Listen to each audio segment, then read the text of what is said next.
രാജ്യത്തെ ആഴത്തിൽ മുറിവേൽപ്പിച്ച പഹൽഗാം തീവ്രവാദി ആക്രമണത്തിന് പിന്നാലെ അതിർത്തി കടന്നുള്ള തീവ്രവാദത്തിനെതിരെ ശക്തമായ നടപടികളുമായി ഇന്ത്യ.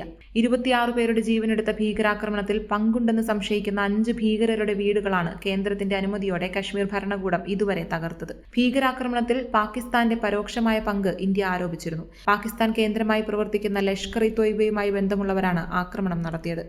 ഷോപ്പിയാൻ, കുൽഗാം, പുൽവാമ ജില്ലകളിലാണ് സുരക്ഷാസേന ശക്തമായ നടപടികൾ സ്വീകരിച്ചു പോരുന്നത്. കഴിഞ്ഞ ദിവസം രാത്രി 2 ഭീകരരുടെ വീടുകളാണ് ജമ്മു കാശ്മീർ ഭരണകൂടം പൊളിച്ചു നീക്കിയത്. സമീപമുള്ള വീടുകൾക്ക് കേടുപാടുകൾ സംഭവിക്കാത്ത രീതിയിൽ കൃത്യമായ ആസൂത്രണത്തോടെയാണ് പദ്ധതി നടപ്പാക്കിയത്. വീടുകൾ പൊളിക്കുന്നതിന് മുൻപ് കുടുംബാംഗങ്ങൾ ഒഴിഞ്ഞുപോയെന്ന് ഉറപ്പാക്കിയിരുന്നതായും അധികാരികൾ പറയുന്നു. 24 മണിക്കൂറിനുള്ളിലാണ് 5 തീവ്രവാദികളുടെ വീടുകൾ തകർത്തത്.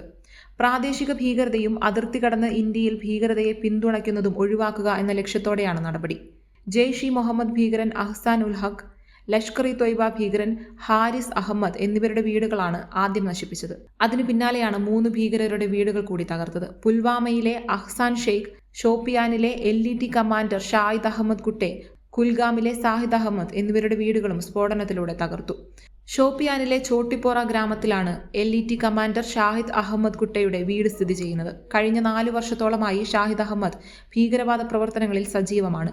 ദേശവിരുദ്ധ പ്രവർത്തനങ്ങൾക്കും ഇയാൾ നേതൃത്വം നൽകിയിരുന്നതായി സുരക്ഷാസേന അറിയിച്ചു. പുൽവാമയിലെ മുറാൻ പ്രദേശത്താണ് അഹ്സാൻ ഉൽ ഹക്കിന്റെ വീട്. ഇതും ഒരു സ്ഫോടനത്തോടെ നിലംപരിശാക്കി. 2018 പാകിസ്ഥാനിൽ നിന്ന് തീവ്രവാദത്തിൽ പരിശീലനം നേടിയ അഹ്സാൻ അടുത്തിടെയാണ് കാശ്മീർ താഴ്വരയിലേക്ക് വീണ്ടും എത്തിയതെന്ന് രഹസ്യാന്വേഷണ ഏജൻസികൾ പറയുന്നു. Subscribe to One India and never miss an update.